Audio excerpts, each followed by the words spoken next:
नमस्कारः सर्वेभ्यः उपस्थितेभ्यः सभी उपस्थित जनों का नमस्कार। स्वागत है आपके सी सीरीज के नवीन वीडियो में। इस वीडियो में हम लोग देखेंगे string functions in C. String functions हम लोग को रिक्वायर किए होते हैं, किन किन तरीके के स्ट्रिंग फंक्शंस होते हैं, उनको कैसे यूज करना, उनका सिंटैक्स कैसा है, किस तरीके से वो प्रॉपर वर्किंग होती है, ये सारी चीजें हम लोग इस वीडियो में देखेंगे। इससे गए वीडियो में हम लोग ने देखा कि इनपुट एंड आउटपुट आप स्ट्रिंग को सी में कैसे करते हैं। तो वो वीडियो और वैसी अन्य वीडियो यदि आपको देखनी है तो उन वीडियोस की प्लेलिस्ट का लिंक नीचे डिस्क्रिप्शन में है, ऊपर आई बटन में भी अभी आपको दृश्यमान होगा। तो बिना किसी विलंब के स्ट्रिंग फंक्शंस इन सी प्रारंभ करते हैं। स्ट्रिंग फंक्शंस इन सी।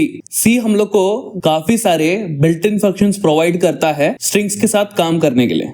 ये जो भी फंक्शंस होते हैं जैसे हम लोग स्ट्रिंग पे काम करते हैं वो सब एक स्टैंडर्ड लाइब्रेरी में होते हैं जिसको स्टैंडर्ड हेडर भी कहते हैं, और वो होता है आपका string.h। तो इन सारे स्ट्रिंग फंक्शंस को यूज करने के लिए हमको निस्संदेह string.h ये हेडर फाइल को इंक्लूड करना पड़ता है। स्ट्रिंग फंक्शंस मुख्यतः स्ट्रिंग को ज्वाइन करने के लिए, स्ट्रिंग को कंपेयर करने के लिए, इक्वल है कि नहीं है, एक पर्टिकुलर कैरेक्टर को फाइंड करने के लिए स्ट्रिंग में, स्ट्रिंग को कॉपी करने के लिए एक कैरेक्टर एरे से दूसरे कैरेक्टर एरे तक, एक पर्टिकुलर स्ट्रिंग को स्ट्रिंग के अंदर ही फाइंड आउट करने के लिए। तो ये सारी चीजों के लिए आपके स्ट्रिंग फंक्शंस यूज होते हैं। किंतु एक प्रश्न उत्पन्न होता है कि हम लोग को ये स्ट्रिंग फंक्शंस की आवश्यकता ही क्यों है? क्या हम लोग प्लस ऑपरेटर से स्ट्रिंग्स को ज्वाइन नहीं कर सकते? Greater than, less than, equal to, not equal to, ये सारे रिलेशन ऑपरेटर्स को यूज करके क्या हम लोग कंपेयर नहीं कर सकते? क्या फाइंड आउट करने के लिए हम लोग लूप नहीं चला सकते? वगैरह वगैरह ऐसे बहुत सारे प्रश्न आएंगे कि हम लोग को एक्चुअल में आवश्यकता क्या है इन फंक्शंस की, नॉर्मली क्यों नहीं हो सकता? जैसे कोई कैरेक्टर या फिर कोई नंबर होता है, तो उसी चीज को यहाँ पे बताया है। Why do we need string functions in C? क्या आवश्यकता है हम लोग को स्ट्रिंग फंक्शंस की सी में? सी में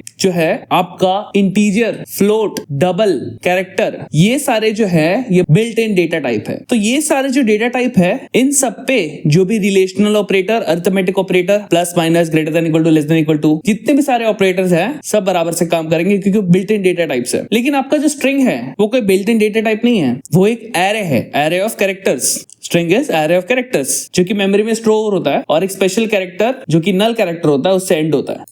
इस कारण से जो भी ऑपरेटर्स है वो स्ट्रिंग्स पे उस तरीके से काम नहीं करते जैसे अपने बिल्ट इन डेटा टाइप पे काम करते हैं। क्योंकि अगर आपको एरे पे कोई काम करना है तो एरे पे plus, greater than equal to, less than equal to, ये सारे ऑपरेटर्स उस तरीके से नहीं काम करेंगे। लेकिन हम लोग को नीड है वो चीज को करने की। तो एक तो हम लोग के पास तरीका है कि हम लोग लूप्स को यूज करें और बहुत कॉम्प्लेक्स तरीके से एक एरेज के वैल्यूज को दूसरे वैल्यूज में डाल के, एक एरे की वैल्यू दूसरे के वैल्यू से कंपेयर करके, ऐसा बहुत कॉम्प्लेक्स तरीके से सारी चीजें कर सकते हैं। लेकिन उन कॉम्प्लेक्स तरीके की चीजों को करने के लिए हम लोग को काफी ज्यादा लंबे लंबे कोड लिखने पड़ेंगे, काफी ज्यादा दिमाग लगाना पड़ेगा उसमें छोटे छोटे कामों के लिए, और फिर वो स्ट्रिंग्स को यूज करना इतना फीजिबल रह नहीं जाएगा। इस कारण से हम लोग पास स्ट्रिंग फंक्शंस होते हैं जिसके कारण हम लोग स्ट्रिंग के एरे में अर्थात कैरेक्टर एरे में जो भी ऑपरेशंस परफॉर्म करने हैं वो इजीली हम लोग परफॉर्म कर पाए। और जो सी के ऑपरेटर्स हैं ये सब डिजाइन किए गए हैं सिंगल वैल्यूज पे काम करने के लिए, such as a number, character, etcetera. Single values पे प्लस, माइनस, डिवाइड जो भी बोलो वो सब एक कैरेक्टर पे काम आ जाएंगे नो डाउट, एक नंबर पे काम आ जाएंगे नो डाउट, सिंगल वैल्यूज पे काम आएंगे, एरे ऑफ वैल्यूज पे काम नहीं करेंगे।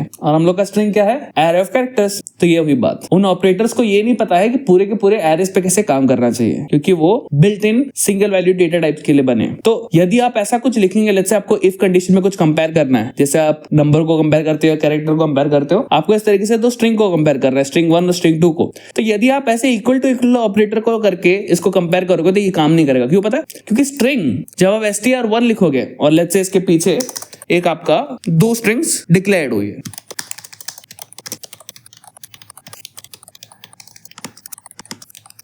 इस तरीके से स्ट्रिंग 1 में हेलो लिखा है, स्ट्रिंग 2 में हाई लिखा है। यदि इन दोनों स्ट्रिंग्स को हम लोग को कंपेयर करना है तो हम लोग इस तरीके से नहीं कर सकते। क्यों? क्योंकि ये क्या है? Character of array. और अगर आप str1 लिखते हो तो अगर आपने एरेस के बारे में पता है तो यदि आप एरे का नाम लिखते हो तो वो क्या देता है? एड्रेस देता है ऑफ द फर्स्ट कैरेक्टर। तो यहाँ पे हम लोग को ये नहीं चाहिए, हम लोग को एड्रेस नहीं चाहिए। यहाँ पे अगर आप str1 str2 को इस तरीके से कंपेयर करोगे तो वो क्या कंपेयर होगा? उसका एड्रेसेस कंपेयर होंगे। इसके एड्रेसेस कंपेयर होने से उसकी वैल्यू थोड़ी ना कंपेयर हो जाएगी।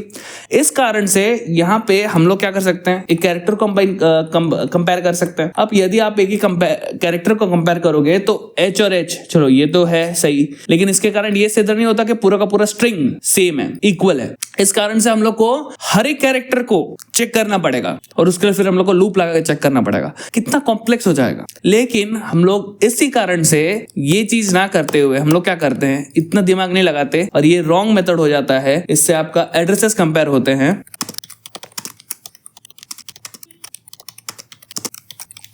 इसलिए आप क्या करते हैं, आप एक फंक्शन यूज करते हैं जिसका नाम है strcmp यानी स्ट्रिंग कंपेयर, जो कि string.h में होता है। तो इसमें आप क्या करते हैं, str1 डालते हैं, str2 डालते हैं। तो अगर ये वैल्यू अगर 0 रिटर्न करता है ये फंक्शन, तो इसका मतलब इक्वल है, अगर नहीं तो इक्वल नहीं है। हम लोग इस तरीके से ये जो है स्ट्रिंग फंक्शंस को यूज करते हैं। ये तो सिर्फ आपको डेमोन्स्ट्रेट करने के लिए कि हम लोग को स्ट्रिंग फंक्शंस की नीड क्या है और नॉर्मली क्यों वो बेसिक ऑपरेशंस परफॉर्म नहीं कर सकते। इसी केस में देख लो, जैसा कि मैंने कहा str1 str2 इनके अंदर की वैल्यूज कंपेयर नहीं होंगी, इनके एड्रेसेस कंपेयर होंगे string1 और string2 के।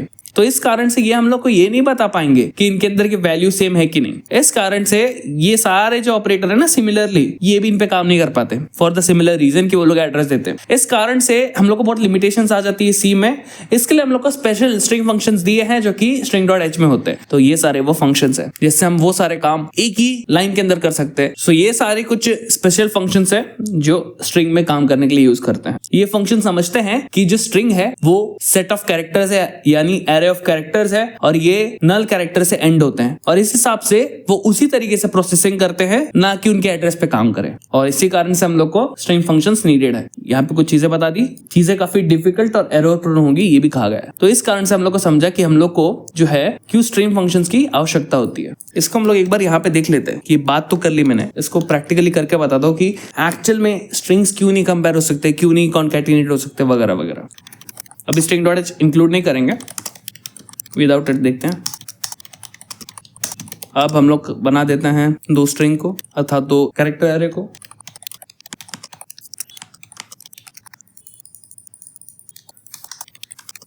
तो यहाँ पे हम लोग के पास दो स्ट्रिंग्स हैं, string1 string2।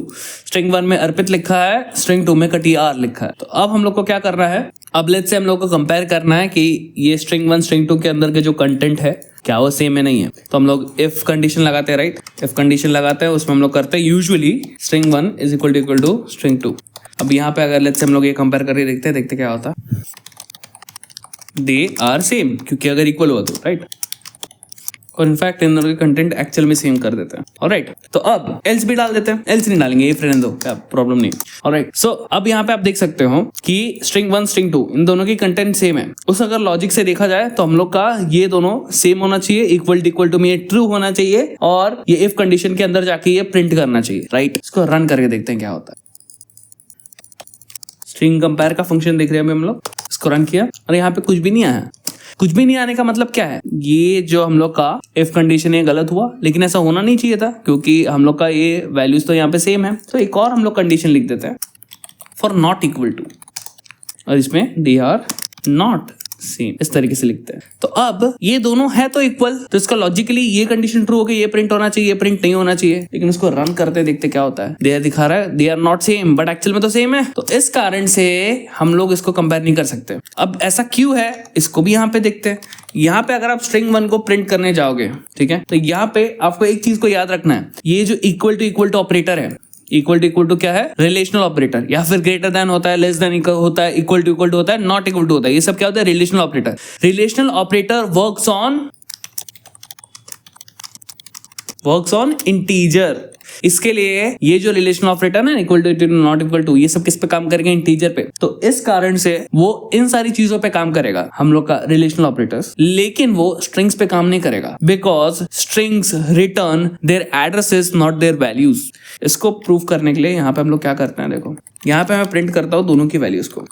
अब हम लोग को ये पता है रिलेशनल ऑपरेटर क्या चेक करता है, नंबर्स को। तो इसको हम लोग को इंटीजर में प्रिंट करना होगा, इंटीजर आई या डी जो से भी लिख सकते हो, लिखो। तो string1 को अगर हम लोग इंटीजर के फॉर्म में प्रिंट करेंगे तो क्या आता है, उसका एड्रेस आएगा। इसको रन करता है and you see relational operator works on integer, और string1 और string2 को अगर आप इंटीजर के फॉर्म में देखो क्या देता है, वो एड्रेस दे रहा है। और दोनों का एड्रेस हमेशा अलग होगा, राइट, दोनों अलग जगह पे स्टोर है, राइट। तो दोनों का एड्रेस तो हमेशा अलग होगा, सेम कैसे होगा। तो इस कारण से कुछ भी हो जाए, दो स्ट्रिंग कभी भी सेम नहीं आ सकते। तो इसकी वैल्यू तो दूर की बात एक्सेस करना। तो इस कारण से हम लोग ये रिलेशनल ऑपरेटर यूज नहीं कर सकते। तो क्या कर सकते हैं हम लोग, अब हम लोग कैरेक्टर बाय कैरेक्टर कंपेयर कर सकते हैं। यानी इसमें कितने कैरेक्टर, 1 2 3 4 5 कैरेक्टर है, तो हम लोग ऐसे कंपेयर करना पड़ेगा। कैरेक्टर 0 को कंपेयर करेंगे, एंड ऑपरेटर लगा के हम लोगों को सारे कैरेक्टर को इस तरीके से कंपेयर करना पड़ेगा। अब वो मैं सारा लिखते बैठूंगा नहीं, क्योंकि ये तो अभी 5 है, समझो 5 से ज्यादा हुआ तो 20-50 कैरेक्टर्स के आपका स्ट्रिंग हुआ तो आप ऐसे तो बिल्कुल नहीं करेंगे। फिर क्या करेंगे, आप लूप दौड़ा देंगे। लेकिन अगर आप लूप दौड़ाओगे तो एक बेसिक से कंपेयर करने वाले प्रोग्राम के लिए आपको लूप दौड़ाना पड़ रहा है, बाय इटसेल्फ कितना प्रॉब्लमैटिक है। इसके लिए आप इतनी सारी झंझट न करो, इसके आपके पास स्ट्रिंग फंक्शंस हैं, जिसमें से हम लोग strcmp स्ट्रिंग कंपेयर फंक्शन को यूज करेंगे। तो यहाँ पे सबसे पहला कार्य का करना हम लोग को वो हेडर फाइल को इंक्लूड करना है, जिसमें स्ट्रिंग फंक्शंस डिक्लेयर्ड है, डिक्लेयर्ड डिफाइन नहीं, डिक्लेयर्ड string.h लिख दिया। अब हम लोग जो है, जो हम लोग को चाहिए वो हम लोग यूज कर सकते हैं यहाँ पे। तो इतने पार्ट को रखते हैं हम लोग, एज इट इज रखते हैं, फर्क नहीं पड़ता, क्योंकि इसको एक्चुअल में ना कट करके नीचे डाल देते हैं एज कमेंट, लाइक सो। तो अभी हम लोग स्ट्रिंग फंक्शंस को यूज करके इसको कंपेयर करेंगे। कोई कॉम्प्लेक्स चीज नहीं, एकदम सरल। यहाँ पे strcmp ये एक फंक्शन है, ठीक है, जो 2 स्ट्रिंग को एक्सेप्ट करता है। तो इसमें वो 2 स्ट्रिंग्स हम लोग डाल सकते हैं, str1 str2, ठीक है। अब ये दोनों स्ट्रिंग्स कंपेयर होंगी। कंपेयर होने के बाद ये जो है 3 वैल्यूज को रिटर्न कर सकता है, ठीक है। यहाँ पे ये 3 वैल्यूज को रिटर्न कर सकता है। अगर हम लोग इसको इफ कंडीशन में डाले, ये 3 वैल्यूज को रिटर्न करेगा। एक सबसे पहला क्या करता है, वो 0 रिटर्न करता है। 0 का क्या मतलब होता है, अगर strcmp ये 0 इंटीजर को रिटर्न करता है, 0 वैल्यू को रिटर्न करता है, इसका मतलब स्ट्रिंग्स आर इक्वल, ठीक है। और यदि वो 1 या -1 को रिटर्न करता है, तो इसका मतलब ये होता है कि either of the string is greater, जिसका मतलब स्ट्रिंग्स आर नॉट इक्वल। सो अगर 1 या -1 ऐसी वैल्यूज को अगर आपका स्ट्रिंग कंपेयर रिटर्न कर रहा है, तो इसका मतलब दोनों के दोनों जो स्ट्रिंग है दोज आर नॉट इक्वल, ठीक है। अगर ये स्ट्रिंग कंपेयर के अंदर हम लोग ने 2 स्ट्रिंग दिए, तो अगर दोनों स्ट्रिंग इक्वल है, तो ये जो है एक इंटीजर वैल्यू 0 रिटर्न करता है, जिससे हम लोग को पता चलेगा कि स्ट्रिंग्स आर इक्वल। अगर इक्वल नहीं है तो वो या तो 1 रिटर्न करेगा तो -1 रिटर्न करेगा। So if string compare returns 0, that means both strings are equal. तो यहाँ पे हम लोग कंडीशन में कुछ इस तरीके से डालेंगे कि अगर स्ट्रिंग कंपेयर की वैल्यू इक्वल टू 0 आई, दैट मीन्स कि स्ट्रिंग्स आर इक्वल।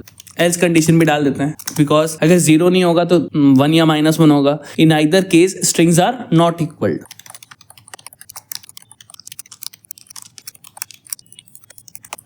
तो अगर हम लोग इसको अभी रन करें, क्या आता है देखो, स्ट्रिंग्स आर इक्वल, क्योंकि अब वो उनकी वैल्यूज को कंपेयर कर रहा है, और दोनों वैल्यूज अगर इक्वल हो तो स्ट्रिंग कंपेयर 0 रिटर्न करता है। तो ये कंडीशन ट्रू हो जाती है और हमका स्ट्रिंग्स आर इक्वल प्रिंट हो जाता है। यदि ऐसा ना हो तो एल्स कंडीशन में जाएगा। Let's check. इसको अब हम लोग क्या करते हैं, ए को कटियर कर देते हैं।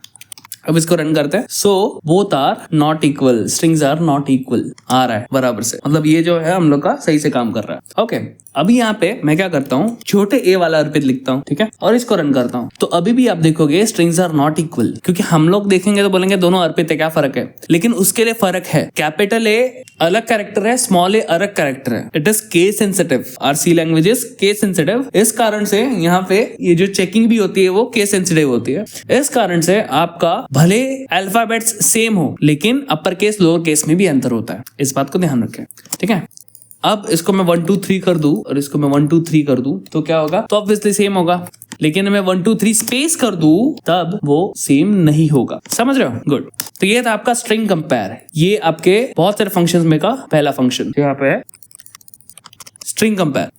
अंडरस्टूड, मतलब पढ़ लिया हम लोग ने, या फिर कंप्लीट लिखते ज्यादा सेटिस्फाइंग रहेगा। कंप्लीट हो गया हम लोग का स्ट्रिंग कंपेयर फंक्शन। ऑलराइट, जो नेक्स्ट फंक्शन हम लोग के समीप आता है वो है स्ट्रिंग कॉपी, ठीक है। हम लोग का नेक्स्ट हम लोग देखेंगे strcpy अर्थात string copy function, string copy function ये वाला। Let's do it. अब समझो हम लोग के पास 2 स्ट्रिंग्स हैं, स्ट्रिंग 1 स्ट्रिंग 2। हम लोग क्या चाहते हैं कि ये जो स्ट्रिंग 1 का डेटा है वो स्ट्रिंग 2 में आ जाए, लेकिन ये करने के लिए हम लोग इस तरीके से ये चीज नहीं कर सकते। यानी अगर हम लोग लेना चाहे str2, लॉजिकली हम लोग ये करेंगे str2 is equal to str1 की str1 की वैल्यू str2 में चली जाए, लेकिन ऐसे काम नहीं होता, राइट? ऐसे काम नहीं होता, क्योंकि यहाँ पे जब हम लोग इक्वल टू ऑपरेटर डाल रहे हैं तो अपने एड्रेसेस को पास करेंगे। एड्रेसेस को पास करने से हम लोग का काम थोड़ी नहीं चलेगा। अगर अभी आप इसको प्रिंट करके देखेंगे तो देखो क्या होता है। प्रिंट क्या, इवन इसको रन करके देखो, रन नहीं होगा। ये बोलेगा कि असाइनमेंट आप नहीं कर सकते एरे टाइप को। अभी आपका स्ट्रिंग 1 क्या है, एक तरीके का कैरेक्टर एरे है, स्ट्रिंग 2 क्या है, एरे है। एरे टू एरे आप इस तरीके से डेटा को पास नहीं कर सकते। तो अब क्या करेंगे, आप कैरेक्टर बाय कैरेक्टर वैल्यू डालेंगे। अब वो करने के लिए आप लूप यूज करेंगे, लेकिन ये अगेन ये आपके कोड को लंबा बनाएगा, आपका अननेसेसरी एफर्ट डालेगा और स्ट्रिंग्स को यूज करना इनएफिशिएंट हो जाएगा। इस कारण से हम लोग के पास एक स्ट्रिंग फंक्शन है जिससे हम लोग एक स्ट्रिंग की वैल्यू को दूसरे स्ट्रिंग में डाल सकते हैं। उस फंक्शन का नाम है strcpy, ये फंक्शन का नाम। अब यहाँ पे इसका जो एरर था वो डाल देते हैं। एरर क्या देता है वो, असाइनमेंट आप नहीं कर सकते एरे टाइप पे, ठीक है। तो हम लोग ये स्ट्रिंग कंपेयर फंक्शन का यूज करेंगे। अब यहाँ पे आप देख रहे हो यूजुअल केसेस में हम लोग कैसे करते थे, str2 is equal to str1 ऐसा डालते थे। स्ट्रिंग कंपेयर के अंदर आपको वैसे ही करना है। आपको क्या लिखना है, str2 इज इक्वल टू की जगह पे कॉमा str1। सेम काम होगा, str1 की वैल्यू str2 में चली जाएगी विद नो प्रॉब्लम व्हाटसोएवर, ठीक है। तो ये इक्वल टू की जगह पे यहाँ पे एक तरीके से बस कॉमा लग रहा है and they will do the same thing. अभी आप इसको अगर रन करोगे कोई प्रॉब्लम नहीं होगा, रन होगा, ठीक है, चल रहा है। अब इसको हम लोग प्रिंट करके देखते हैं दोनों की वैल्यू को। str1 यहाँ पे str2, ठीक है। अभी आप देखोगे दोनों की वैल्यूज इक्वल है। इसके पहले अगर आप देखते तो ऑब्वियसली यहाँ पे हम लोग ने स्ट्रिंग 2 के अंदर कुछ डाला नहीं है, तो स्ट्रिंग 2 एम्प्टी होता और बाद में स्ट्रिंग 2 में वैल्यू आ गई, ठीक है। तो इस तरीके से आप जो है स्ट्रिंग को कॉपी कर सकते हैं एक स्ट्रिंग को दूसरे स्ट्रिंग पे। अभी एक और एक उदाहरण आपको देता हूं मैं, इसको मैं कमेंट कर देता हूं यहाँ पे कि एक कैरेक्टर है, ठीक है, कैरेक्टर एरे है रादर, स्ट्रिंग है एक, ठीक है। लेट्स से वो नेम स्ट्रिंग है, ठीक है। अब यहाँ पे आप क्या करना चाहते हो, आप इस नेम के अंदर वैल्यू डालना चाहते हो, क्योंकि नेम अभी ये स्ट्रिंग है तो हम लोग को इस तरीके से वैल्यू डालना है अर्पित कटियार करके। अब यहाँ पे ये चीज काम नहीं करेगी क्योंकि नेम क्या है आपका एरे और assignment to expression with array type is not possible. यहाँ पे एरे के अंदर आप इस तरीके से वैल्यू नहीं डाल सकते, वो कह रहा है। साथ में ये भी बोल रहा है कि यहाँ पे सेमीकोलन डालो, वो डाल दिया। तो इसके जगह पे हम लोग क्या करेंगे, इसके जगह पे हम लोग डालेंगे कॉमा और इसका हम लोग किस में डाल देंगे, strcpy फंक्शन में, strcpy यानी स्ट्रिंग कॉपी फंक्शन में, ठीक है। अब ये दोनों जो है बराबर से कॉपी होंगे and if we try to run it, भी रन हो रहा है। इसको अगर प्रिंट करने को चाहोगे नेम को तो वो भी चलेगा। इसको रन करते हैं, यहाँ पे देखो आ रहा है, सही से कोई इश्यू नहीं है, क्योंकि डबल इन्वर्टेड कॉमास में आप जो स्ट्रिंग लेटर लिख रहे हो वो भी तो आफ्टर ऑल एक स्ट्रिंग ही है। तो यहाँ पे आप इस तरीके से भी ये चीज कर सकते हो, या तो फिर आप कोई स्ट्रिंग एरे भी यूज कर सकते हो जैसे हम लोग ने यहाँ पे किया, ठीक है। So either way it would work. So इस तरीके से था आपका स्ट्रिंग कॉपी। तो स्ट्रिंग कॉपी को पढ़ते हैं यहाँ पे। सी में स्ट्रिंग डायरेक्टली असाइन नहीं हो सकते यूजिंग असाइनमेंट ऑपरेटर। क्यों? क्योंकि वो ये वाला एरर देता है, assignment to array type is not possible. तो इस कारण से हम लोग स्ट्रिंग कॉपी इस फंक्शन को यूज करते हैं एक स्ट्रिंग से दूसरी स्ट्रिंग में डेटा को कॉपी करने के लिए। ये उसका सिंटैक्स है जिसमें यहाँ पे जो स्ट्रिंग है उसकी वैल्यू यहाँ पे जाती है, एक तरीके से ये इक्वल टू की तरह काम करता है, बस उधर कॉमा होता है। यहाँ पे जो पुराना डेटा होगा, लेट्स से स्ट्रिंग 1 में कोई पुराना डेटा होगा तो वो रिप्लेस हो जाएगा जो नया डेटा है यहाँ पे लिखा है उससे, और ये एग्जीक्यूट होने के बाद स्ट्रिंग 2 का डेटा स्ट्रिंग 1 में आ जाएगा। That is it. सो ये था आपका स्ट्रिंग कॉपी। सेकंड फंक्शन यहाँ पे जो लिखा है that is completed. Alright, next function है यहाँ पे स्ट्रिंग कैट। स्ट्रिंग कैट का मतलब क्या? String concatenate. कॉन्कैटिनेट का मतलब क्या है? कॉन्कैटिनेट का मतलब दो स्ट्रिंग्स को आपस में जोड़ देना, अर्थात ऐड कर देना एक तरीके से। To join two string is to concatenate. दो स्ट्रिंग को ज्वाइन करना ही कॉन्कैटिनेशन है। तो इसको अभी हम लोग यहाँ पे देखते हैं। अब यहाँ पे मैं क्या करता हूँ, मैं एक स्ट्रिंग बनाता हूँ which would be first name, ठीक है, जिसपे मैं डालता हूँ अर्पित।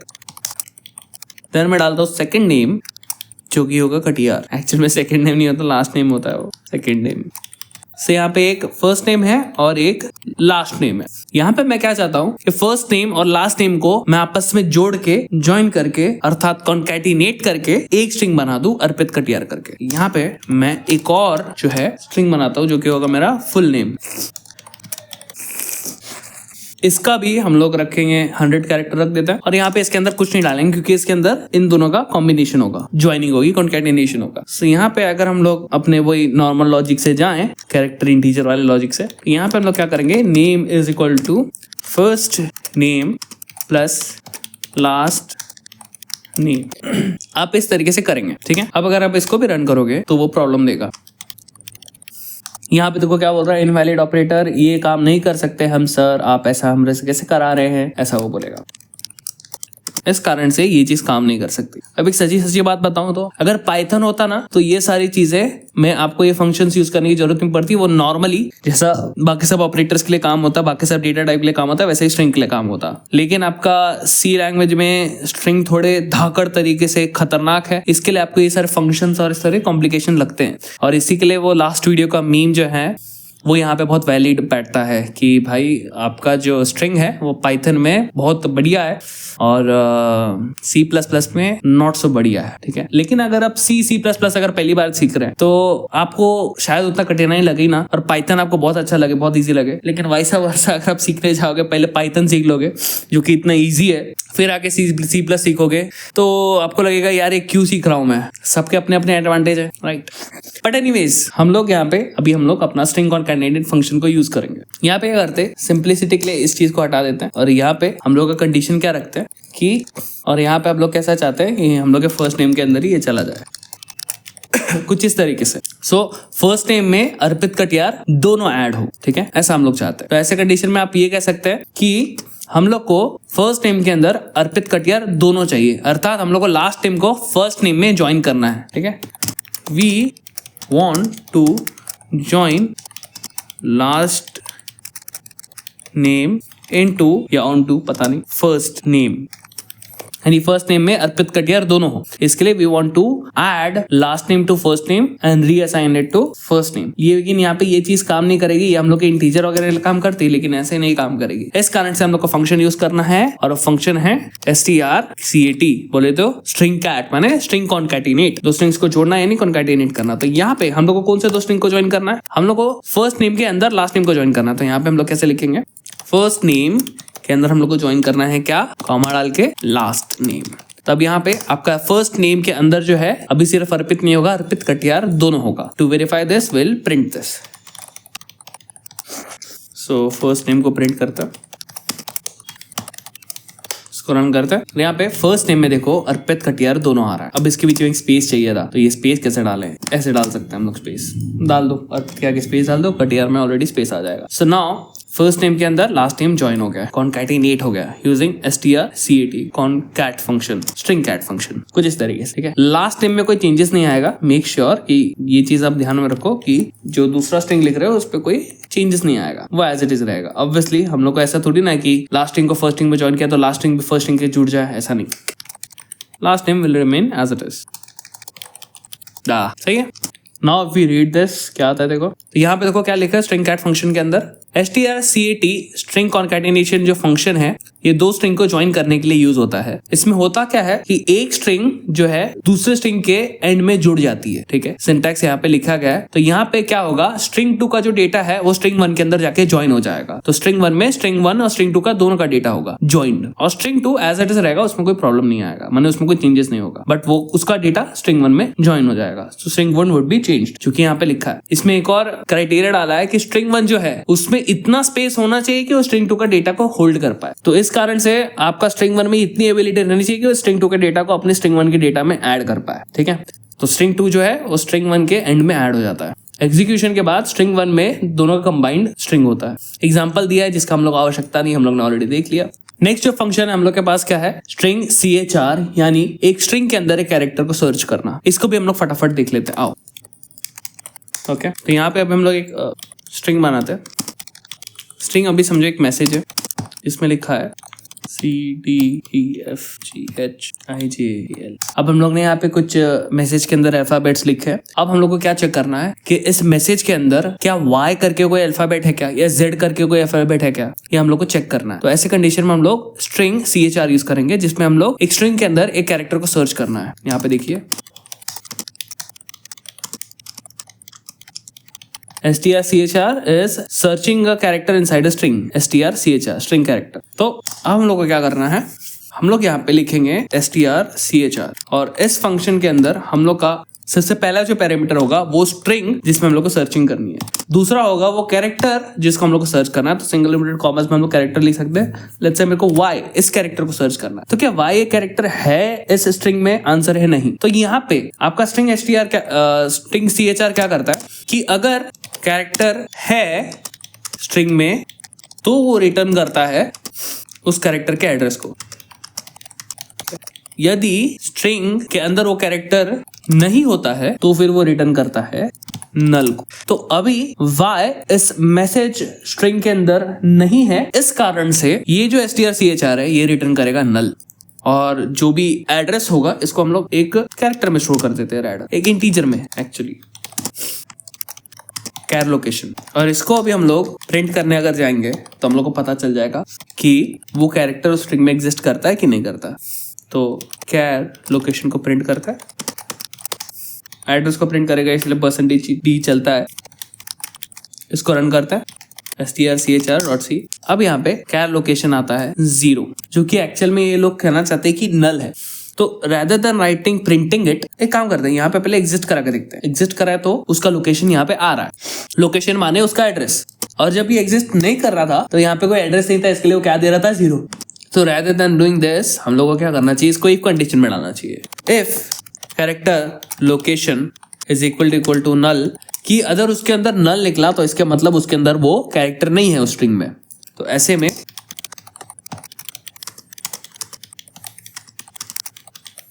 Character is not inside the string, ठीक है, ऐसा हम लोग लिख देंगे। लेकिन यदि नल ना हुआ और उसके अंदर एक्चुअल में कैरेक्टर का लोकेशन आ गया, तब हम लोग क्या करेंगे, एल्स कंडीशन में उसके लोकेशन को ही प्रिंट कर देंगे।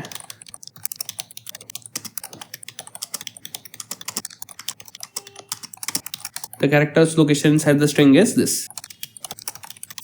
इसको रन करके देखते हैं क्या होता है। तो यहाँ पे अभी आप देखोगे तो इस मैसेज के अंदर कहीं भी y कैरेक्टर नहीं है, तो इस हिसाब से ये strchr को नल रिटर्न करना चाहिए। तो कैरेक्टर लोकेशन के अंदर नल होगा, ये कंडीशन ट्रू होके क्या प्रिंट हो जाएगा, character is not inside the string, ये होना चाहिए। लेट्स रन एंड सी। यहाँ पे बोलता है the character is not inside the string, ये बढ़िया से काम कर रहा है। लेकिन हम लोग ने अगर एग्जिस्ट करा दिया कुछ इस तरीके से, तब अगर हम लोग इसको रन करें तो भी क्या होता है, character location inside the string is this. तो यहाँ पे वो उसका एड्रेस दे रहा है कि ये y किधर एग्जिस्ट करता है। ऑलराइट, तो इस तरीके से आप एक कैरेक्टर आपके स्ट्रिंग में एग्जिस्ट करता है कि नहीं उसको फाइंड आउट कर सकते हैं। निसंदेह आपको समझ आया होगा। ये जो फंक्शन है, अगर कैरेक्टर एग्जिस्ट करता है तो वो उसका लोकेशन देगा, अगर नहीं एग्जिस्ट करता है तो नल देगा। इस तरीके से नल आया तो हम लोग ने बोला नहीं है, और एल्स कंडीशन पे हम लोग ने अगर वो एग्जिस्ट करता है तो यहाँ पे उसके कैरेक्टर को लोकेशन को प्रिंट कर दिया। तो इस तरीके से आपका strchr फंक्शन काम करता है। अब ये कितना यूजफुल है ये आप पे डिपेंड करता है। अब सिमिलरली ऐसा एक और फंक्शन है जिसका नाम है str, यानी स्ट्रिंग के अंदर ही स्ट्रिंग को ढूंढना। str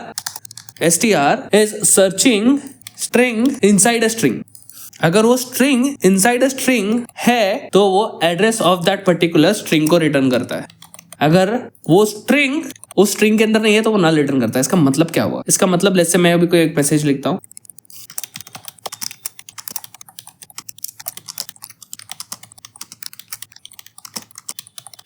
कुछ इस तरीके से। लेट्स से एक मैसेज है जिसमें लिखा है नमस्कार Arpit Katiyar, your OTP for the delivery is this.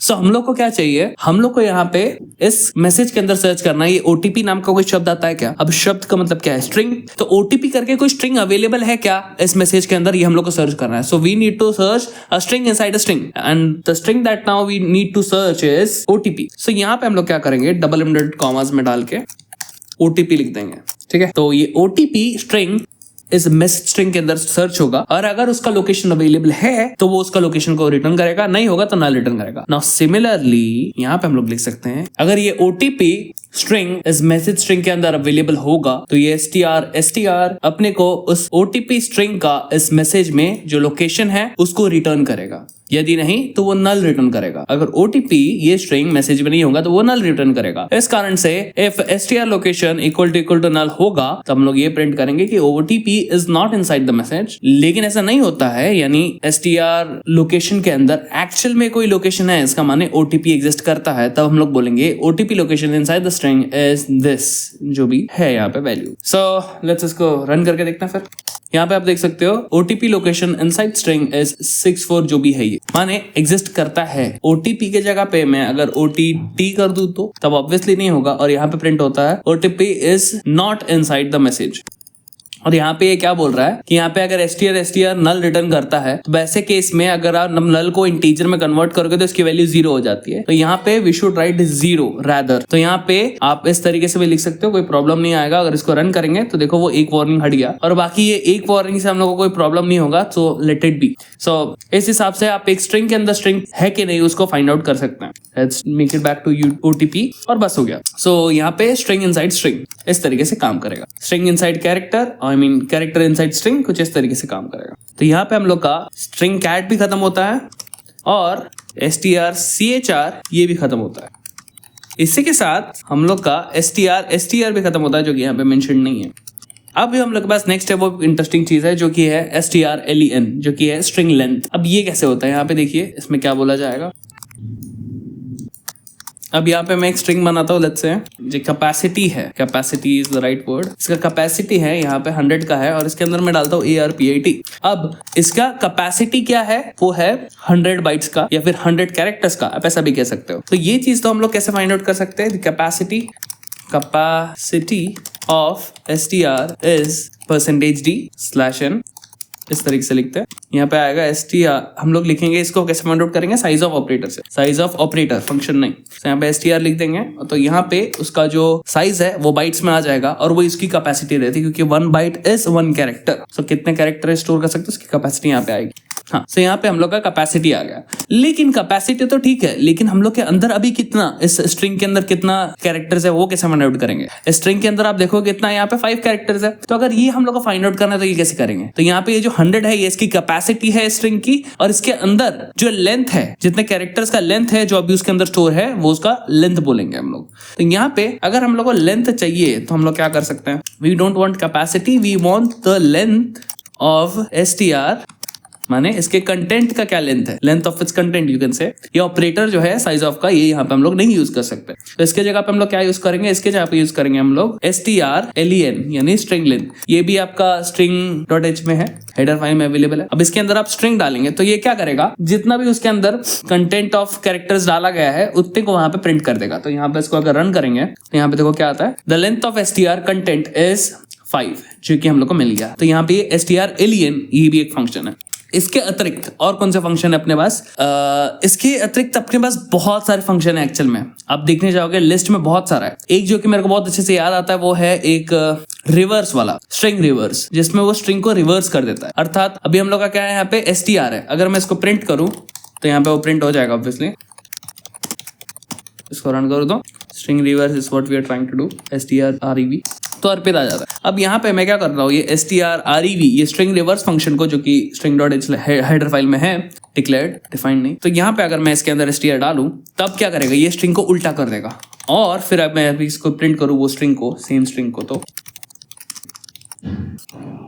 इसको देखो, अब यहाँ पे देखो रिवर्स हो गया, वो स्ट्रिंग रिवर्स हो गया, उसके कैरेक्टर्स रिवर्स हो गए, अर्पित का टिपरा बन गया।